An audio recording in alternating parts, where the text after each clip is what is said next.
Hello, everybody. Welcome to.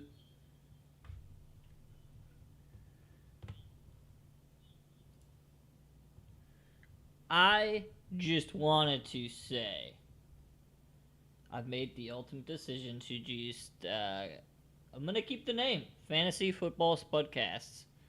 We're at kind of a little twist: potato sports and gaming. Fantasy Football Spudcast. This is a reboot.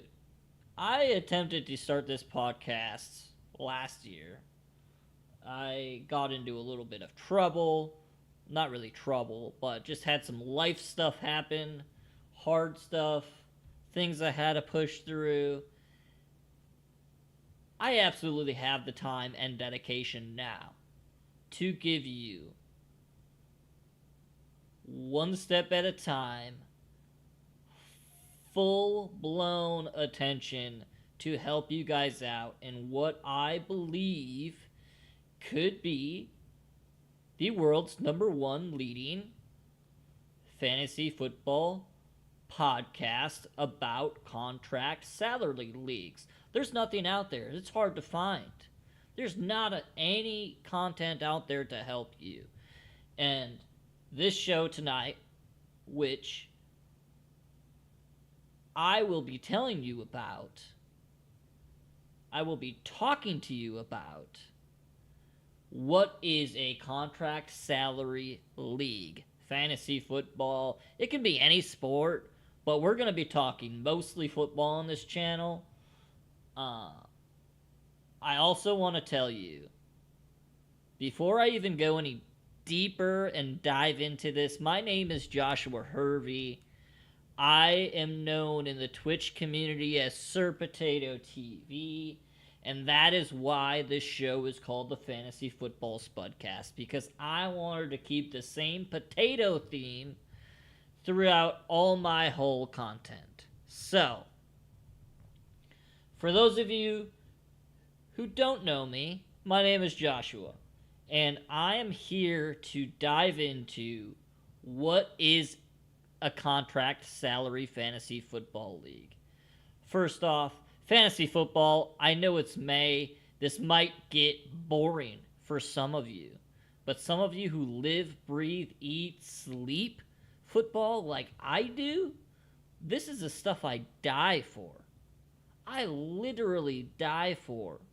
This is where fantasy football, especially like dynasty leagues, even contract salary leagues, there is a lot going on. Rookie drafts, there's, veteran free agent drafts already going on. People are setting up new leagues. They're trying to get ramped up for the season already. Like, OTAs are starting, OTA rookie mini camps, things of that nature. Everyone is just excited. And it's just, some people like to take a break. I get it. Those guys, you guys, I don't hate you guys. You do have to take a break at some point, but let me tell you what, I don't think I ever take breaks from fantasy football at this point. So, I'm going to dive in right away.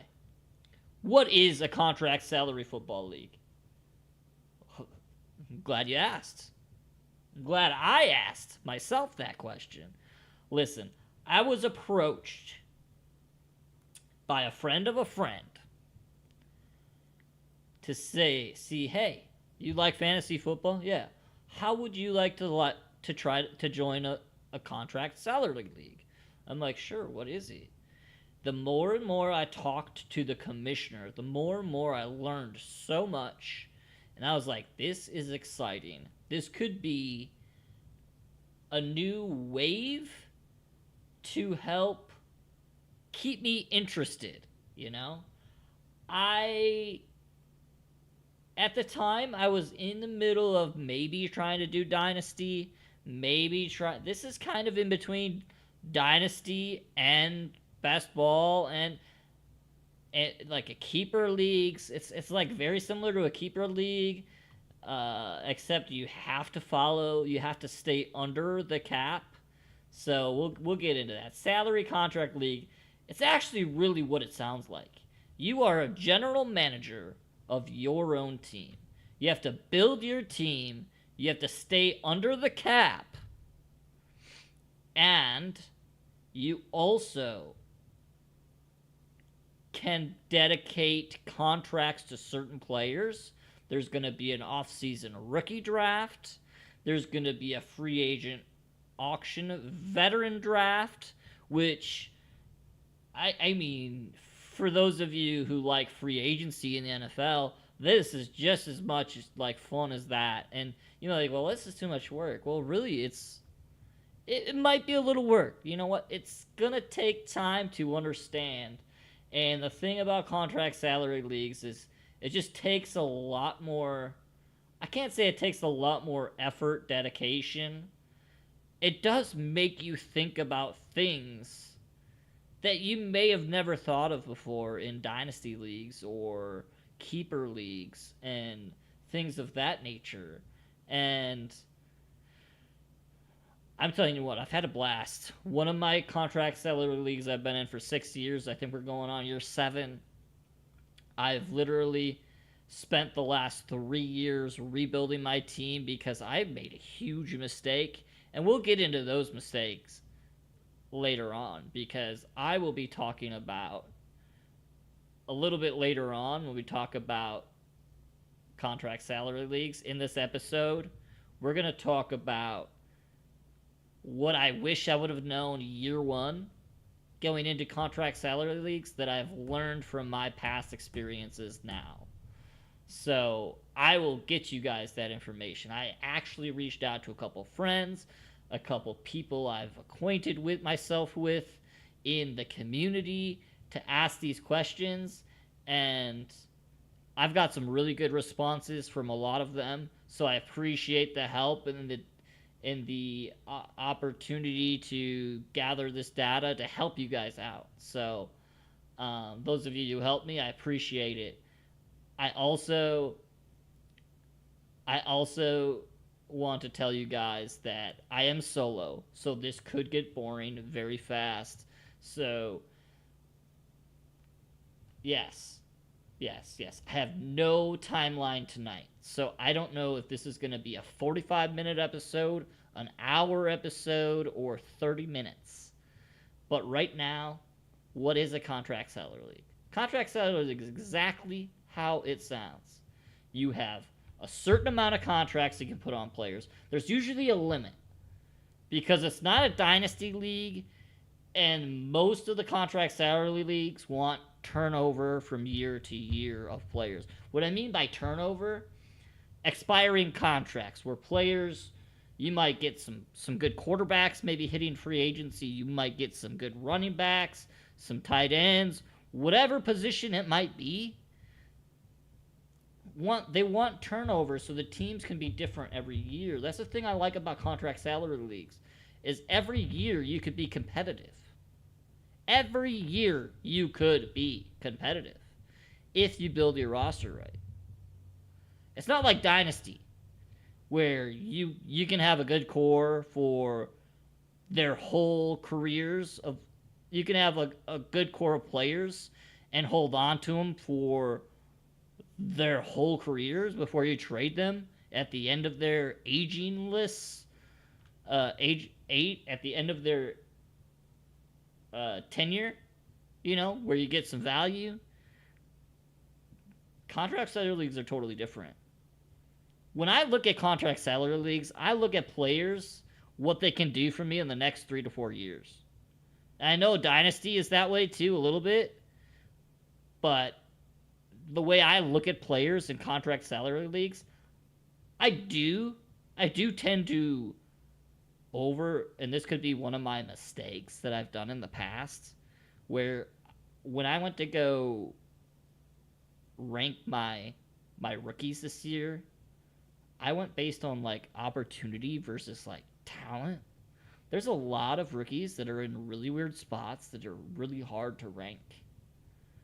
And you have no idea that sometimes opportunity over talent, it can go either way. If you're a patient person, draft for talent. If you're not a patient person where you like to trade a lot, maybe find a little bit of value, listen. I drafted Elijah Moore in the second round. His rookie year, he went off for I don't know, like the last 6 weeks of the season a couple years ago. I flipped him. I drafted him in the second round. I flipped him for 2 second round picks, which is a good value. And when you're talking about, I didn't hit on those picks, those pick 2-3 and pick 2-4 that I got for Elijah Moore. But hey, you used 1 second round pick on a player that worked a little bit. And now you got a second, and to be honest, they both were earlier than the pick that I got. So not only that, so I just want to talk about, like I said, this show could go anywhere at this point. I'm going to 100% apologize. I'm going to be to the right, to the left, up, down. Who knows the direction I'm going, okay? Some people say one direction. I am more of a, if you're watching me on camera, the scarecrow that goes like this in Wizard of Oz, pointing both directions. That's where I am. That's where I am right now. All right? Getting back to on topic, though. Contract salary leagues are really fun. You have to have a dynamic group of people that are willing to dedicate time and effort to at least start up. Be involved in the beginning. You don't necessarily have to be involved during the year. During the year, you're setting your lineup no matter what. You're setting your lineup every week, whatever. It's the off season that really kills leagues. It's when owners are all like, yeah, I can't put this much time into this league. Yeah, this is just a little too much for me. Yeah, it's not really what I expect. Yeah, I don't know. That's why you have to find the right owners. You have to find the right owners in a contract salary league. It's any league, actually. You got to find the right owners. Because you want it to be active. You want it to be competitive. You don't want there to be, a ton of tanking. Tanking, it happens. You're going to get it every league. And some people like to be anti-tank. Some people are like, I don't care if you tank. I don't care. My team is bad. I can't do anything about it. Just because I drafted shitty players doesn't mean I mean I could still put a lineup in, but I can't guarantee the best. So that being said, contract salary leagues, you're basically doing an auction draft to start. First of all, when you're starting a league, there are a few things you have to look at in the settings or how you want to set the league up. There's different sites you can use. There's My Fantasy League. You can do I've seen people do it on Sleeper where they basically have to do the nitty gritty. Commissioner has to do all the work and keep it intact and do a lot of editing and things of that nature. And then there's also sites that are dedicated, that specifically only do contract salary leagues, and that's a site that I use. 2 of my leagues are on this site. It's called Reality Sports Online. You have to pay a little pretty penny. The website is fairly easy to use. Some people it might be slightly expensive, but and people don't like the app on their phone, the application on their phone. It's a little clunky on the phone. Personally, I like RSO a lot. You can actually access it using your web browser, which I think is probably slightly better than actually logging into the app. But I usually don't do a ton of stuff on my phone unless I absolutely need to. I'm always trying to be by my computer when I do all my fantasy football stuff if I can. Obviously, Sleeper is just so convenient because, it really is only just an app on your phone. You can access it on the computer, but the computer platform is it's not as like good as maybe one of these actual websites. In my fantasy league, I tried to create or build like a test. I honestly I found it very difficult to. Maybe I need some software engineering degree to figure out the UI and how to get numbers and how to set certain things up and test it out and do crazy stuff with it, because I've heard so many good things about MFL, and honestly, my opinion, I think the UI on there is not great. For those of you who don't know what UI is, Google it. It's basically just a user interface, is what it means, and it's the ease of access. It's tough. It's tough. I've definitely used it before for like best ball drafts and stuff like that. But setting up a league and trying to set up a league on there, it's really hard. I can't figure it out. Maybe I just can't be a commissioner on that league, on that site. I don't know. I can tell you though, a lot of people like it. There's a lot of things you can do. Uh, but yeah, I mean, so there's a couple of sites there you can use, and there's different, sleeper. If you're doing like a contract seller league on sleeper, there's so many different rules and things you can do separately. Because sleeper, I mean, you can keep your players on sleeper, but you have to do like values, and it's a lot of work for the commissioner to do on sleeper. I'm going to tell you that right now. I just joined an orphan league on sleeper, and that's kind of how I found out about this. And there's like an updated Google spreadsheet, like daily. There's like the Google spreadsheet pin for like bylaws and rules and things of that nature. And there's just a lot of stuff moving around, and as a team manager, like, I'm just impressed on what the commissioner is actually doing, keeping up with all this stuff. And I'm gonna give a shout out to Coach Steve, who actually has his own podcast as well on Spotify. Go give him a listen. I don't have a link for you. I don't have a website for you, but I can tell you that he does have his own podcast, so I'm just going to shout him out. So, that being said, those are the sites. There's different things you can do. So, for instance, there's like hometown discount. So, players on expiring contracts, you can get a little bit of a discount if you win their bid. So instead of, let's say you win a bid on a player that, Travis Kelce is an aging player, he might fall off. I get a percentage off, 15, 20, 10, 25, whatever the league is set at, you might get a little discount. So let's just say it's 10%. You bought Travis Kelce in a tight end premium league for 45. Well, for my sake, we'll just say it's 10%, and you bought Travis Kelce at 40 to make the numbers easier, and he was an expiring contract that was on your team. You're getting him for $36. You get the $4 off. That's 10%.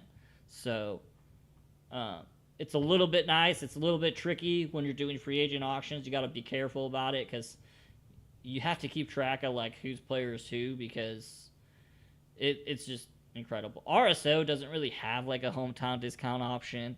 RSO is literally whatever happens in the NFL it's like franchise tags, transition tags. There's like contract extensions mid-season. It's just there's a whole lot going on Reality Sports Online. And the draft is so it's how they do the money somehow, and they do it well, and they have like the buttons and the like 4-year contract is this much, 3-year contract is this much, 2-year contract is this much, and it's just like already set there for you, and it's amazing, and you have the same exact salary cap as the NFL. So I mean, it's very like if the salary cap goes up in the NFL, it goes up in the NFL. So, and whereas like sleeper, you can just set a budget, and you could have to stay under that budget. So there's so many different ways you can set up a contract salary league too.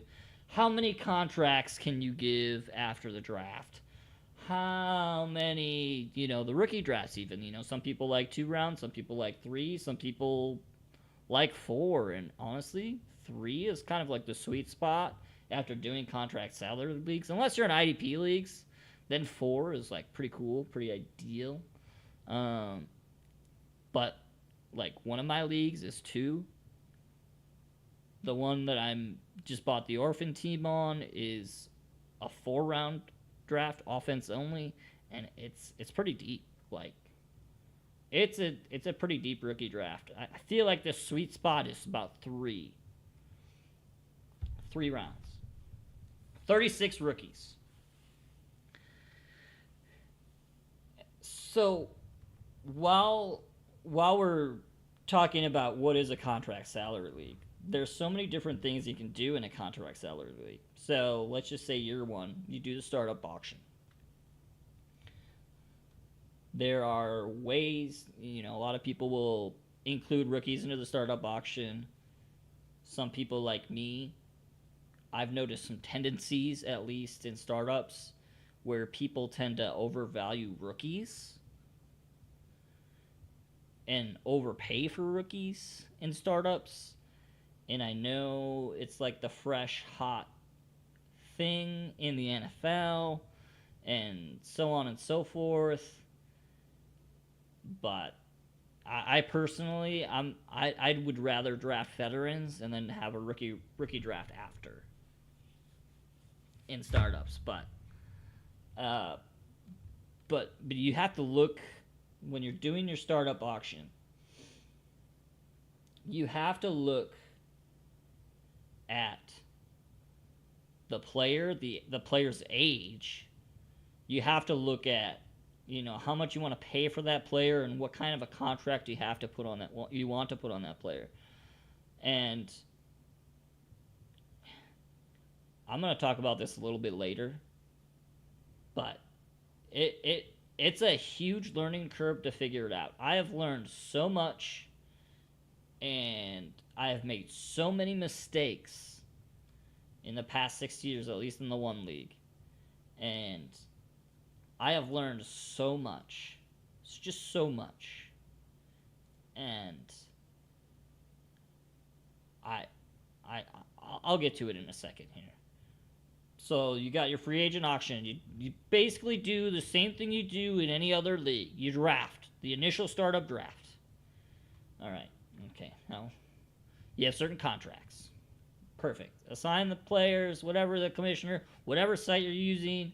If you're using Reality Sports Online, it basically allows you to put 4 years during the draft. It'll actually assign values and contracts, and it automatically does the math for you. You don't have to worry about the math. If you do any other site, I don't know about MFL.com. Like I said, I've never actually used it for a contract salary league. I don't know how to set it up. I'm not smart when it comes to MFL. But the sleeper app, you might have to do it by hand. However, the first year, maybe it's a little different. I think where salary contract leagues get fun is after the first year. Because the first year, it's very similar. The first year, depending on how you want to set up your league, you can have maybe a franchise tag or an extension or, taxi squad. Like, that's, you can, whatever you want to do, you can maybe do that just however you want. But a lot of the times, at least what people recommend, at least the first year, is what I've found very fun, is to have about 50% of your roster be contracts, at least the first year, to give you a good base of keepers on your team, essentially, if you want. Like, you might put players on contract, and you might not like putting a 3-year on a guy. Oh, Derrick Henry is aging. I thought he was going to be good for 3 years. I don't like that. You make mistakes every once in a while. I just wanted to pay a little bit less, or I just wanted Derrick Henry for 3 years because I'm a Derrick Henry fan, and I think Baltimore Ravens are going to the Super Bowl because Derrick Henry is now just going to take over and be the guy. I was just so excited. I thought I could put him on a 3-year deal, even though he signed a 2-year deal with the Ravens. That's not a smart contract play, first of all. Second of all, this is just an example, okay? Now you got Derrick Henry broke his leg week 6. What do I do with this contract? He's 30 something years old, and I don't even know if he's gonna freaking play anymore. So what do I do with this contract now? I guess I gotta cut it. That's another thing about contracts in other leagues. A lot of contracts in other leagues, you were able to cut your contract. You got to pay most of the leagues make you pay 50%. So, yes, 50% of the remaining salary. So if you sign Derrick Henry to $50 million, and he's 50 this year, 50 next year, 55 next year, and then 60 the following year, then you pay whatever half of 115 is plus half of 50. You're basically going to pay 25 year one, 27 or 28 year two, depending on how your league does it, and then you'll have to pay 30. And RSO actually won't let you, if you cut a contract that's not like 3rd year out. So if you put a 4-year so I put a 4-year contract on Michael Thomas. Big mistake. I had to wait until year 2 before I could actually split the contract and the dead cap. If I cut him on a 2nd year, I would have had to pay the rest of that contract that year. So certain leagues are set up, different sites are set up. Make sure you know your rules. When you are doing a contract salary league, this goes for any league actually. Any league, you should look through the settings. You should know the settings. You should know your platform. You should know everything about everything on that site, all the settings. If you need clarification, hey Kamish, what does this mean? What do you mean by this? And then they can clarify for you. Or ask somebody else in the league that might know. Just know your league when you're setting it up. That is maybe one of my biggest pet peeves in fantasy football is when somebody, the night of the draft, it actually happened in our sleeper league this year, Mr. Coach Steve. I don't want to get a little new guy, new to contracts in other leagues. That's fine. I'm totally fine with that. But when you're telling me you don't look at the settings, you don't look at the rules, you don't do this, that, until 5 minutes before the draft, that's not a lot of effort. I don't want to name names. I don't want to call anybody out. But, yes. This is one of my biggest pet peeves. Okay? I am one of those people that probably over-prepares for every little thing in fantasy football. I literally, and I'll tell you about this for a second. I literally will tier every player in the free agent auction. I will put values everybody in the auction. I will put contracts on everybody to what I would, put this player on. And I already kind of know, just from knowing the player pool and their ages and kind of how long they've... And some players are tricky, okay? Some players are tricky. What kind of contract should I put on this guy? What kind of contract should I put on this guy? Well, they can get out of this contract in this year, but he really signed a 3-year deal, but they could, so that's a tricky instance. You can look at the, whatever contract the NFL team signs that player to is realistically a good starting point. But then again, you don't always have to do it that way. That's just a good starting point. Because you really like, for instance, let's just say we're doing a startup. Okay? You have Devontae Adams, who's an aging player. Okay, I'm trying to think of a good example here. Who is kind of like a mediocre player? I'm trying to think of like a mediocre player. Okay, let's just Justin Jefferson's elite. Okay, let's just Justin Jefferson is elite. All right. The last couple of years, he had Kirk Cousins. At some point, you knew. Okay, maybe you didn't know. Okay, let's talk about CD. Let's do CD Lamb on the flip side. Dallas Cowboys. All right.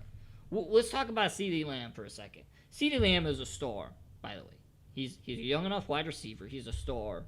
There's a lot of talks about Dak Prescott potentially not going back to Dallas, potentially not figuring out a contract down there. There's going to be a lot of question marks. And if you want to put CD Lamb on a long-term contract, it could be a risk because, yeah, you might end up with a rookie quarterback with a star wide receiver, which might be okay. And even with Justin Jefferson this year, with Sam Darnold throwing the ball, it's not that I don't think Justin Jefferson is still the best wide receiver of the football. It's just that you got to realize, that, and this is, kind of for Dynasty, too. There might be rough patches in the next year or two if Dak Prescott is not the quarterback for the Cowboys. There might be rough patches for Justin Jefferson starting this year. And until something gets figured out with average to above average quarterback play consistent average quarterback play, I should say. So, those are things to think about when you're doing contracts. And even aging veterans and, players that change teams. Players with expiring contracts. And they might end up on a team in a different situation, Who knows? Stephon Diggs got traded to Houston, and now there are 3 good wide receivers on this team. How do you view this wide receiver room? So, values change every year, and values change. So, yes. So, as we're going and talking about contract salary leagues, now that I'm off a rant, that I don't even know if it was related to what I was talking about before. But you have to watch what contracts they're putting on certain players. One thing that I learned, and not only me, but other people have learned in the first year, things that we wished we might have learned or known going into year 1. You ready for this? Don't put long contracts on running backs. Yes. Yep. Don't put long contracts on running backs. There's an exception to this, but it is better to not risk it. And I'm going to tell you why. Because after 6 years of doing this, 7 years of doing it, I don't know how long I've been doing contracts. I was 6 years. There's one thing I've noticed, and there's one thing I'm seeing constantly in our league, is running backs are very volatile in the NFL. The NFL is seeing it. You get more split committees than ever. I'm not saying don't go out and draft. Don't draft Gibbs. I'm not saying do that. Don't draft Breece Hall. Don't draft Bijan. I'm not saying don't do it. I'm just saying be careful on those contracts because Dynasty, they say you want a running back on his first contract. Contract salary leagues, it's not quite that way. Like, obviously, you're going to draft your rookie running backs. You know, Brees Hall is on a team. He probably got drafted in a rookie. Bijan is on a team. He probably got drafted last year as a rookie. Like, these guys are going to be on teams. Christian McCaffrey's been in the league a while. So,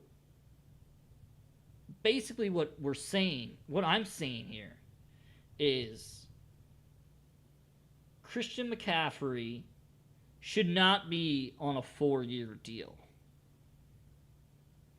If you're doing a startup draft, Christian McCaffrey should not be on a 4-year deal. I don't care that he is the number 1 overall pick in redrafts, best ball, whatever it might be. I highly recommend to put him on a shorter term contract. It is going to be so much better for you. Because what happens? All right, let's put it this way. Let me tell you something. I drafted, so the very first league we did, we didn't actually insert rookie draft until like year 3, year 4, whatever it was. But I remember the year. I drafted Jonathan Taylor. I traded him after his rookie season because I was going to go into rebuild. That person then extended him or has that contract on a really big deal. And I think he extended. I don't know exactly what he did. But he has been hurt. I traded him after his best season. And can I tell you what? I don't think what he has produced fantasy football-wise has actually paid off for that contract. I'm just going to say it right now. And I don't hate Jonathan Taylor. I don't hate Jonathan Taylor whatsoever. Saquon Barkley. I had Zeke on a really large contract. But my other buddy had Saquon Barkley on a really big contract for a long term. It did not work out, guys. Ezekiel Elliott aged, and just slowly started declining. Did not pay. Yeah, it is a hassle in salary contract leagues. If you have big contracts, big long-term contracts on running backs, it just does not pay off in the long run, guys. One thing I've learned. Number 1. Number 2 thing I've learned, and there's a lot of things to this number 2 here, and it's kind of a mixture of what a few people have responded to me with. Plan your startup draft. Plan your drafts. Year 1, you're doing your startup draft. Plan it. Well, what do you mean by plan it? Like, of course I'm going to do my research. All right, here's what I mean. I told you earlier that I over-prepare for everything regarding contract seller leagues or fantasy football in general. I did a startup last year. 14-team Superflex Tight End Premium IDP League. I legitimately had a list. Quarterbacks, wide receivers, running backs. I had so many different pages when I was doing my draft. And then I broke it up. I tiered everything. I literally tiered everything. I'm telling you guys. If you are drafting based on top 300, you are old school. That is not the smart way to do things. You should start tiering players. Find a tier somewhere. Find a tiered ranking. It can happen. Fantasy Pros is a free site. Okay, log into it. It literally has rankings for you, and it literally has lines in those rankings of where it tiers player. You don't have to use Fantasy Pros, but you can find websites that will tier players. My best thing is I tiered my players. I literally went into last year. There's 4 quarterbacks that I would pay this much for, which is this percent of my salary. Bad. All right. There's this many wide receivers that I would pay this much for. Bet. There's this many running backs that I would pay this amount for. Bet. And just like keep going down the line. Put players in your tiers. And then after that, you got to think about age, you got to think about everything. So like there's a lot to think about when you're actually like literally trying to sit down. And I know I'm making the sound like it's a lot and you have to do your homework. That's fine, guys. Like if you like fantasy football, you'll get over preparing for your draft.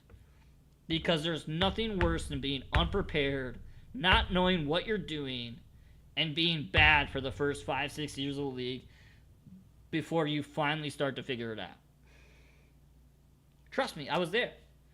I don't think I really prepared. Okay, I know a lot. I knew a lot about football. Okay, just because you know a lot about football doesn't mean you're prepared, though.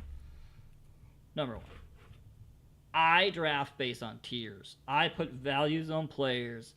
I like the tiering system in startups. For even free agent auctions, even things of that nature, I like it for. Because when you tier players, it helps you find values on guys. It might not work out sometimes, but it also might help you find. For instance, last year, I think I had Jalen Hurts, Josh Allen, Patrick Mahomes, and I think I put Joe Burrow in that group, and I probably shouldn't have when I was in my 14 team. So I had Lamar Jackson, sorry. I think I have 5 quarterbacks, and I'm like, if I don't get one of these 5 quarterbacks for this price, and I actually slightly overpaid. I was all like, I think I'm comfortable with this amount, but if I go over a little bit, I'm okay. I came out with a star quarterback, who helped me in my fantasy. I didn't win, but it helped me. All right. I tier my players. You're going to find values on those players. And most of those players are probably going to go right around. If you value players right, and you kind of understand how, people think. Like, I've been doing this long enough to understand what the values probably should be compared to what they're actually going for. I'm like, okay, I'm done. If somebody goes way over, I'm done. If you like a player that much, you can have them on that price. All right? Tiering helps you get away from those players that are, over, or even allow you to bid on players that are just going way cheaper than they probably should. It helps you find values, and it helps you get rid of those, middling players that people overpay for. Which goes on to the next one. Don't overpay for those middling average players that don't have upside. Let me tell you something. Some of these players are just, what they are at this point. Mike Evans. I love the guy. Don't get me wrong. He's one of the most consistent wide receivers in fantasy football ever. You know what he is. If Amon-Ra St. Brown is going for $30 million, just a hypothetical, Mike Evans should not be going for $30 million because most people have Amon-Ra St. Brown ahead of Mike Evans. So if Mike Evans is also going for $30 million, then somebody didn't bid enough on Amon-Ra St. Brown, or somebody bid too much on Mike Evans. That's what I'm talking about here. That's what I'm talking about here. Trading in contract salary leagues is different. It's just different. Trading is not just, hey, I'm going to trade you A.J. Brown for DJ Moore in a first. Great. That might work in Dynasty. That might work, elsewhere. Here,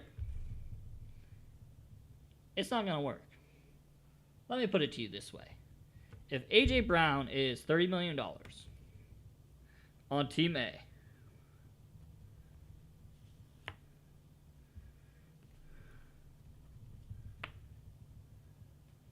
if A.J. Brown is $30 million on Team A, maybe with 2 years left of his deal, okay? 2 years, $30 million. Team B got a value on DJ Moore because DJ Moore was a Bear with Justin Fields and maybe somebody was down.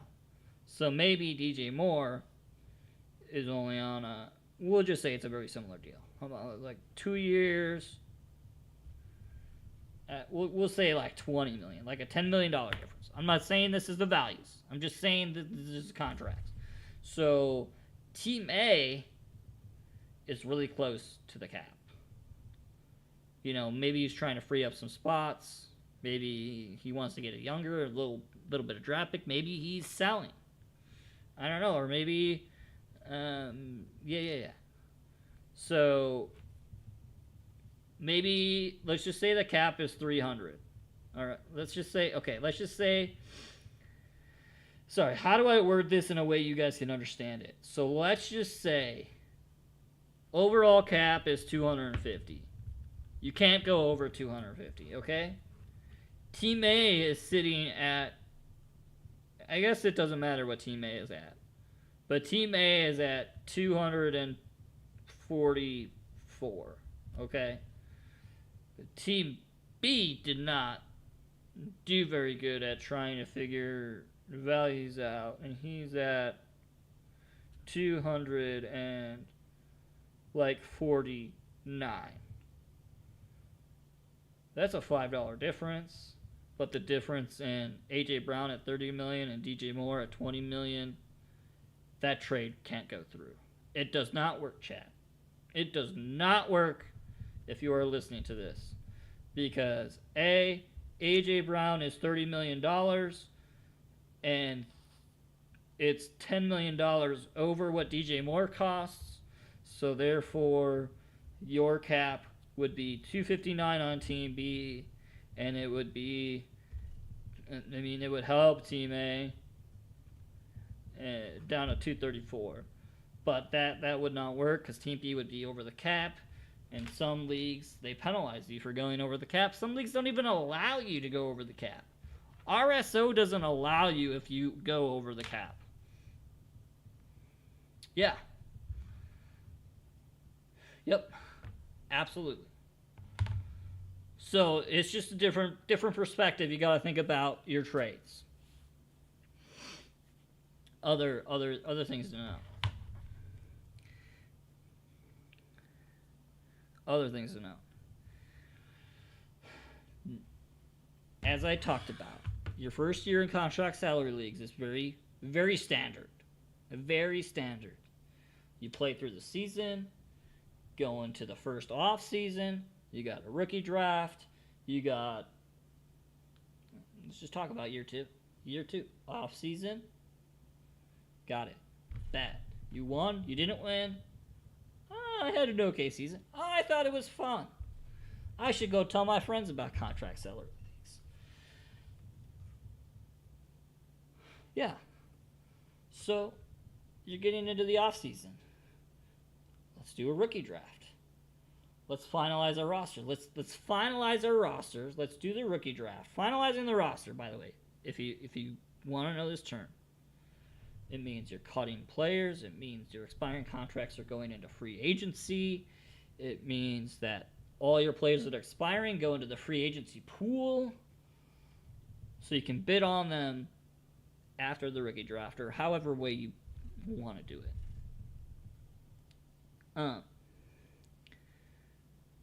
Finalize the roster. So basically you're down to 8, 9, 10, 12, 15 players on your team that are all, you have a certain amount of cap left remaining. You do your rookie draft. You trade picks. You go get your guys. Maybe you don't get your guys. Maybe Your friend snipes you on your favorite rookie. Who knows what it might be? Then there's kind of usually a lull between the rookie draft, depending on what league you are and how you're commish and how busy people are and when you do things. But usually there's like a little lull. There might be some off-season trades. That's fine. Free agent auction comes around. Ooh, yes. Finalizing around. Free agent auction comes around. You get a little bit more contracts you can use. And you can actually go get those players now in the free agent pool that everybody cut because you drafted bad. Yeah. I don't know what I was getting at. Yeah. How to find value in individual. This is just in general, too. Like, trying to find value in auctions is really hard. It's really, really, really hard. We did our free agent auction on Sunday in Steve's league. I'm sorry, in Coach Steve's league. And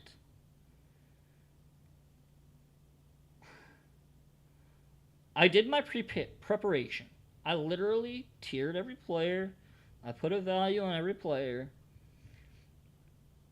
And players went for way more than they probably should have. I let it go. I stopped bidding. It was players I kind of was willing to take a shot at, but 100% just was like, okay, you can have them. I think that's too much. Go for it. Have fun. That's what happens. People overpay. This goes back to overpaying for middling average players that probably won't do much. And we'll get into players that I like and things of that nature eventually. My whole plan was, before I decided to talk about contract salary leagues, was to do what everybody else does. Let's talk about landing spots. Let's talk about value. Let's talk about who impacts who. Everybody does that. We're deep diving into contract salary leagues right now. We are deep diving into strategy, like hardcore strategy. Episode 1 here. Superflex leagues. Single quarterback leagues. I feel like I should get into a single quarterback contract salary league. And I feel like people tend to lean towards superflex leagues because A, it actually puts values on quarterbacks, makes people think about actually paying up for a quarterback instead of, you know what, I'm going to ride Matthew Stafford, I'm going to ride Geno Smith, and I'm going to ride, I don't know, Jared Goff, for instance. I only can start one, but hey, I've got 3 of them that are average, and I think I can roll matchups every single week. No. Superflex league, you can't do that. You actually have to at least draft. I mean, maybe you don't have to draft a top one. Maybe you could do what I did. Maybe you go a Stafford. Maybe you buy the middling. You know, maybe you don't want to spend up at QB, so you spend at the lower tiers to go after other positions. It depends on how you want to build your team. Like I said, do your tiers, put values on players, you get your contracts, and that will help you draft 100%. Figure out how you want to build your team too. You know, figure it out. Like, hey, if I get player A with player B, am I happy? Or if I get a player, like one of these player in my tier 1 with, you know, maybe one of my tier 4 quarterbacks, is that going to be enough? Is that going to be too much? Is that going to be... And things might not go to the plan. Well, last year, in my 14-team Superflex IDP league in the auction, I got Jalen Hurts. By the way,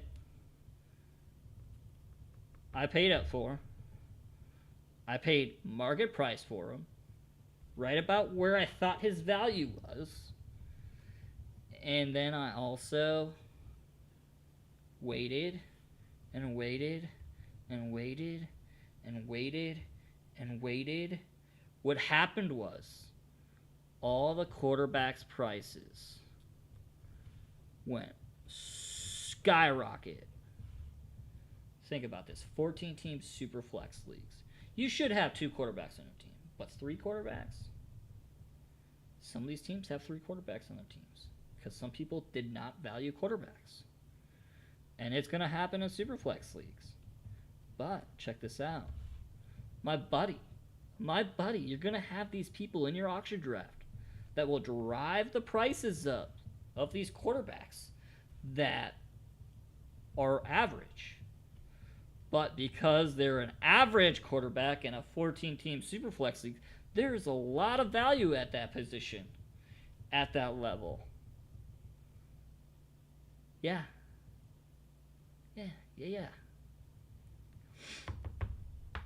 You want to talk about bumping up values, bumping up prices. Mac Jones cost me probably $5 million more than I should have paid for him. You know what? He didn't play most of the season. He was terrible. The Patriots as a whole were a dumpster fire in 2023. You might as well have put pads on homeless people. They probably could have played better. So, yeah.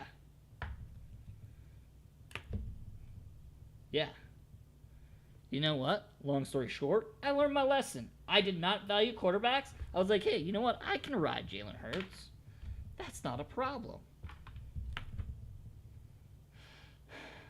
I actually did okay, though, to be honest. I had the most points in the league, and I lost in the first round of the playoffs. Very typical fashion. All right, so in Superflex leagues, I would at least go get one quarterback. At least one quarterback that you're like, hey, I really like this guy as my quarterback. I'm willing to pay up to this much for. If I don't get this guy in my team, maybe it's not one guy. Maybe it's 2 or 3 guys. Be like, hey, there's this guy right here. I like it in this tier. I like this guy a lot in this tier. And then I like this guy a lot in this tier. And I will pay one of these guys to be my backbone. Whoever it might be. You don't have to. Okay, you don't have to draft or focus on quarterbacks. But some people in Superflex, you should at least get one good starter at the quarterback position in Superflex leagues.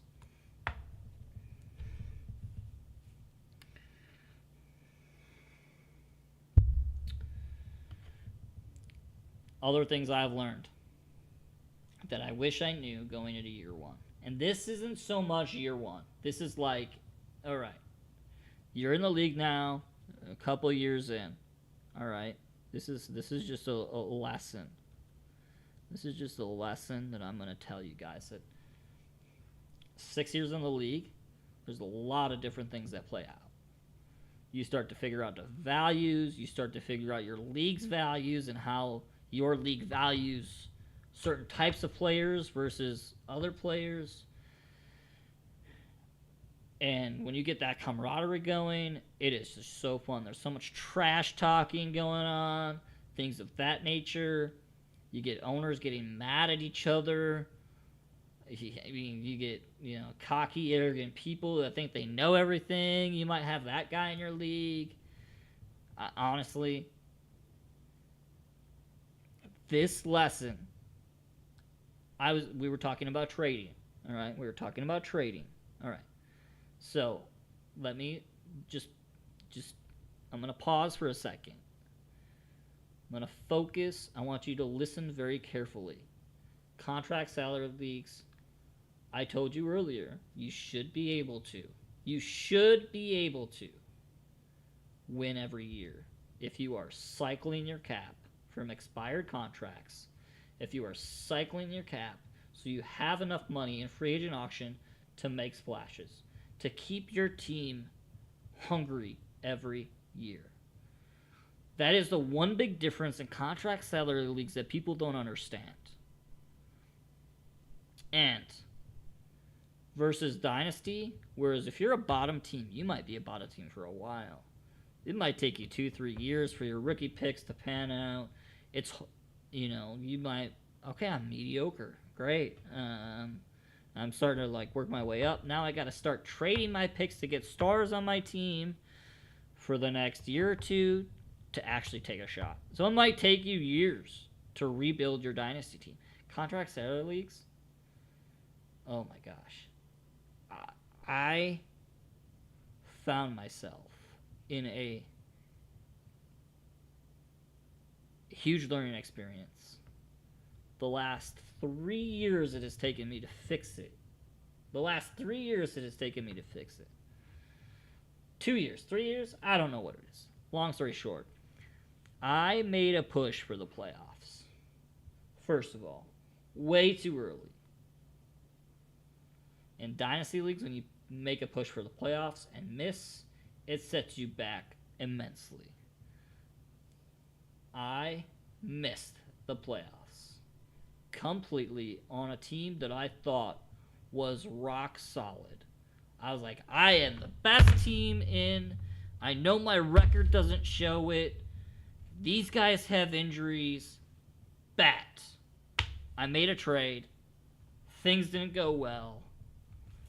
My players started to get hurt. Great. What do I do now? I have all this cap. I don't really have enough cap in free agent to do anything. Let me just switch my team.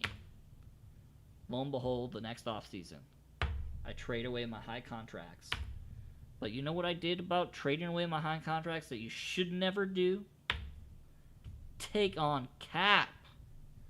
Take on more cap and cut it for draft picks and draft picks and draft picks. Because now you get to a point in your league where you're trying to go into the free agent auction where you have a certain amount of cap, but you're really playing with half of the cap. You're really only playing with 50% of the cap you should have. Listen, I did a free agent auction where I had like $50 million to spend, but I also had $100 million in dead cap when the salary cap was like $220 million. That is like 50% dead cap. I am trying to build a winning team with half the cap. Great. I've got like 6 draft picks in a class that's not as deep as this last class, but I feel like every year they say the next class is so good. I don't know. So now you're trading picks, and now you're trying to figure this out. You're trying to build a competitive roster with actually half of your salary that you fail to realize you have 50% dead cap because you don't know how to build a fantasy football team to be competitive every year, and you're just a loser. That's what happened to me. You know what? The next year, that $100 million dead cap went to $50 million.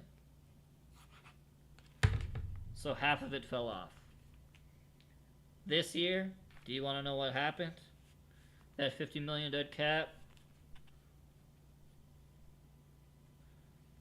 turned into no dead cap. Okay, well, I think I have like 10. It's not as much as it was. It's not as much as it is. And now I'm in a position this year to start buying, being competitive. I have the cap. I traded picks. I found values in the free agent auction. I had to.